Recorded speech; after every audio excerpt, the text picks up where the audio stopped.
이순신은 조선 중기 때의 군인으로 우리에겐 인유회란 당시 나라를 구한 명장으로 널리 알려져 있습니다.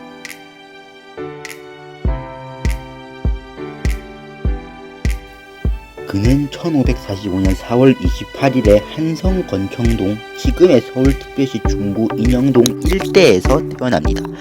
의외로 어린 시절에 그는 상당한 학동이었는데 그는 태어난 이후 충남 아산으로 이사해 살았는데 참외밭 농부가 참외를 주지 않자 말을 타고 밭을 망가뜨렸다는 일화, 그리고 맹인인 친구를 속여 그 친구 집에 동화를 훔치겠다는 등 어린 시절에 그는 이후의 모습과는 조금 다른 모습이었습니다. 그는 군인치고는 글씨가 남달랐는데 이는 그의 집안이 문인 집안이었던 것이기 때문에 그런 것으로 보입니다. 그는 결혼 후 22살 때 무예를 배우기 시작한 이후로 군인이 되기로 결심했고 서서히 두각을 드러내다 28살에 드디어 목과시험을 보게 됩니다. 하지만 이곳을 낙방을 하게 되는데 낙방을 했다는 것에는 두 가지 설이 있습니다. 빈혈이 와서 시험을 제대로 치르지 못했다는 설과 시험 도중 다리나 발목이 다쳐서 제대로 치르지 못하였다는 이야기가 있습니다. 하지만 결국 그는 능력이 있었기에 32살 때에 합격을 하게 됩니다. 여담으로 이순신이 과대평가되었다고 주장할 때 나오는 말이 이순신은 32살에 국가가 합격되었는데 당시로는 늦은 나이가 아니냐는 말들이 있는데 오히려 이순신은 당시의 국가 평균 합격 나이가 34이었음을 감안하면 오히려 평균보다 약간 빠른 편이었다는 걸 알 수 있고 합격자 29명 중 12명이라는 성적 안에 들었었으며 그중 25명은 현역 군인이었다는 점을 감안하면은 그가 나름 괜찮은 성적을 받고 합격을 했었다는 사실을 알 수 있습니다.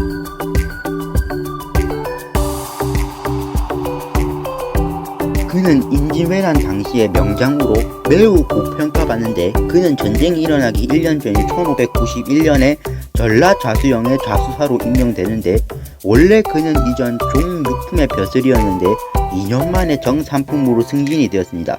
이는 조선 왕조에서 빠른 속도의 승진으로 이름난 조광조와 비슷한 정도의 고속 승진이었고 여기서 또한 알 수 있는 것은 선조는 일본과의 전쟁을 어느 정도 준비를 하고 있었다는 부분입니다.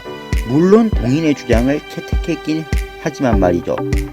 물론 그 뒤의 일들을 보면 욕이 나오는 것도 당연한 일입니다.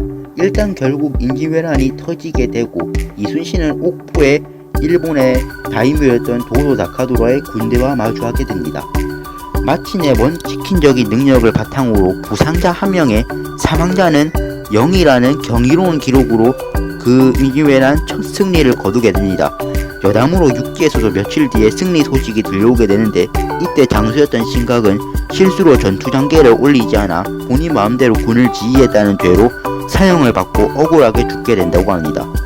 어찌됐든 이순신은 이후로도 승리를 거듭하며 계속 역사를 써내려가다 인기회란의 사실상 마지막 변투였던 노량해전에서 그 유명한 전투가 급하니 죽음을 알리지 말라는 말을 남기고 장렬하게 총을 맞고 전사를 하게 됩니다. 종합해서 그가 써내려온 기록들을 보면 그는 인기회란 중 한 번도 패배하지 않았다는 사실을 알 수 있고 사상자도 모든 전투에서 거의 매우 적게 발생했으며 거의 불가능에 가까웠던 상황에서도 이겼다는 것을 알 수 있으며 기록에서조차 본인을 반성하고 성찰하고 있는 것을 보면 그는 성격 역시 매우 뛰어나 말 그대로 모든 게 완벽했던 명장이었다는 걸 알 수 있습니다. 특히 그 유명한 하깃진으로 승리한 한산도 대첩이라든지 뿔뿔목 해협에서 물살이 유리해질 때까지 본인이 탄 대항선 하나로 약 133척의 일본 본선들을 다 막고 있었다는 활약의 명장 대첩도 유명한 편입니다.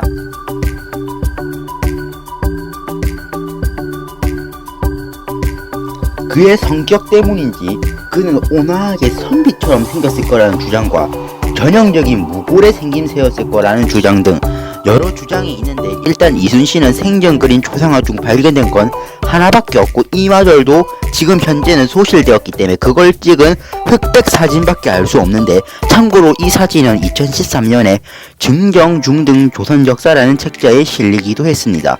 이 초상화를 보면 이때까지의 초상화들과 비교해보면 이순신은 무골에 좀 더 가까운 모습이었다는 걸로 알 수 있습니다.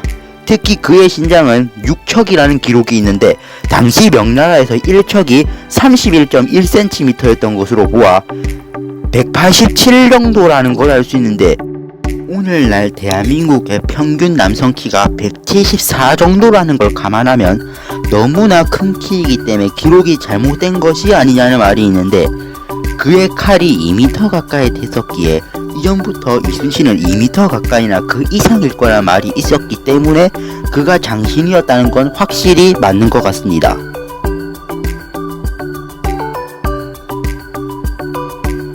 그에 대한 평가는 대체적으로 매우 우수하며 거의 대한민국 모든 사람이 누구나 존경하는 인물 중 한 명으로 세종과 그 쌍벽을 함께 이룹니다.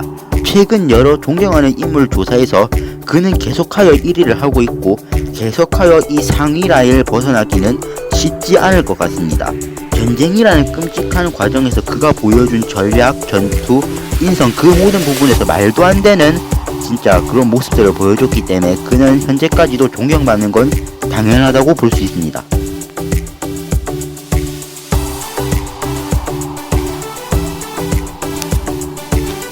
당시 높은 벼슬을 가지고 있던 유성룡과 그는 어린 시절부터 절친한 친구였습니다. 같은 고향에서 자랐고 유성룡은 그보다 몇 살 위의 형이었었지만 둘은 친하게 지낸 사이였었고 이 우정은 죽을 때까지 계속되었었죠. 도원수 권율과도 나름 괜찮은 관계였었다고 합니다.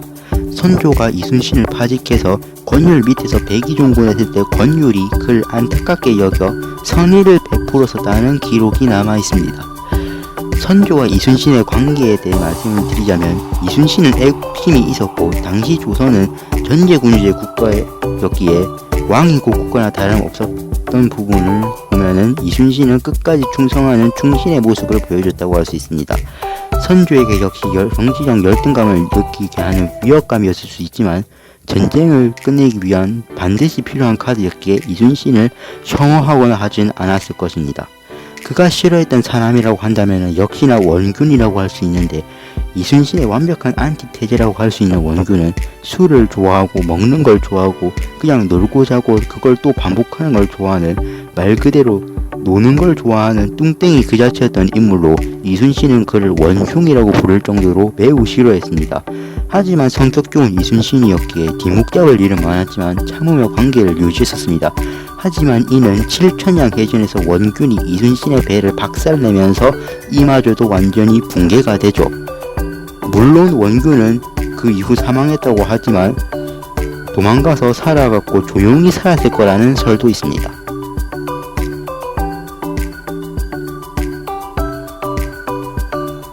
모두가 잘 알다시피 그는 총탄을 맞고 임진왜란의 사실상 마지막 전투였던 노량에서 1598년에 전사했다고 알려져 있는데 잘 싸워오다가 마지막 전투에서 죽으면서 끝을 맞이한다는 너무나 말도 안 되게 드라마틱한 이런 이야기 때문에 사람들은 이순신 자살설을 말하곤 하는데 선조가 전쟁이 완전히 끝나면 이순신에게 해코지를 할 것이기에 이순신은 그냥 생을 마감했을 것이라는 설과 이순신의 죽음을 목격한 건 이순신의 자식과 조카뿐이었다는 걸 근거로 그가 거짓 유언을 남기고 이후 잠적하여서 살았을 거라는 설도 있습니다.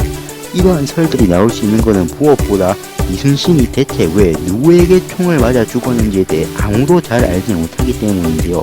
만일 이순신이 진짜 그냥 전사한 게 맞다면 이순신을 저격한 총수는 그 사실을 몰랐던 것으로 보입니다. 저는 자살설과 은둔설을 믿지는 않지만 그랬을 수도 있을 것 같습니다.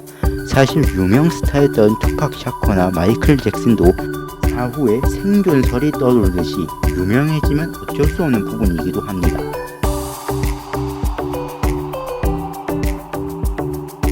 혹시나 일본에서는 전국 3영걸 중 한 명이던 도요토미 히데요시의 정권을 승리를 막은 1등 공신급 인물이기에 그가 말도 안 되는 괴물 그 자체로 표현되며 신화나 전설급으로 표현이 되는데 이는 인주회란 당시의 장수들이 이순신을 과대평가해서 말했던 것도 좀 한 건을 했습니다.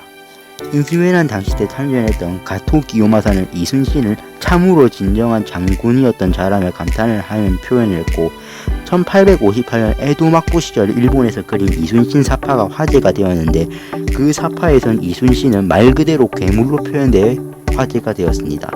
북한에서도 인민을 위해 희생한 자였다고 고평가하였지만 김일성 우상화가 시작된 이후 이순신 인기를 떨어뜨리기 위해 폄하를 좀 했다고 합니다.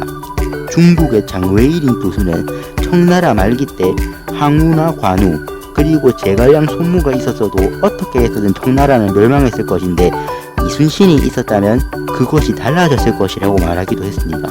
사실 전 세계적으로도 이순신은 이미 고평가받으며 세계 명장 순위에서도 50권 이내에 드는 모습을 보여줬는데 명장은 역시 명장이라는 걸 알 수도 있습니다. 해외 역사학자들은 그가 해군 역사상 이런 활약을 보여준 명량은 매우 드물다며 모두 고평가를 하는 편입니다. 2차 세계대전 당시 때 미국의 장군이었던 체스터 니미츠, 영국의 장군이었던 버나드 로 몽고메리 등 역시 이순신을 매우 고평가했으며 여러 사람들이 이순신을 고평가하기도 했습니다. 명장은 명장이라는 사실을 다시 알며 이번 영상을 마치도록 하겠습니다.